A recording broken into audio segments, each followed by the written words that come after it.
Ашайды. Сууңуз күтүп атабыз. Дуктан түшпөбүз, дуктан.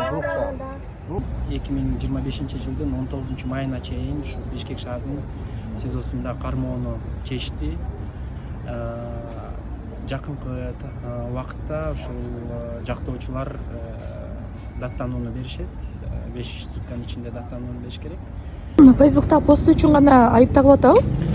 Фейсбуктагы посттор, ал посттордо ушул экспертизанын жыйынтыктары боюнча ушул кастыктык озуттуу анан массалык баш алмандыкка чакыруу беренелери бар экен деп азыр жоопкерчиликке тартылат. Кандышай Мамыркулов өзү сотто эмне деди бүгүн?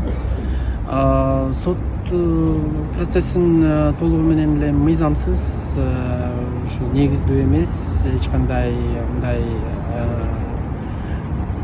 камаганга мындай эч кандай бир укуктары жок деп ушундай жүйөлөрдү келтирди. Анан ушул процесс ачык болуш керек деген дагы айтып атты. Анан ушул кылмыш жаза процессуалдык кодекси боюнча дагы 265-266 беренелерге ылайык дагы ушул процесс ачык болуш керек эле.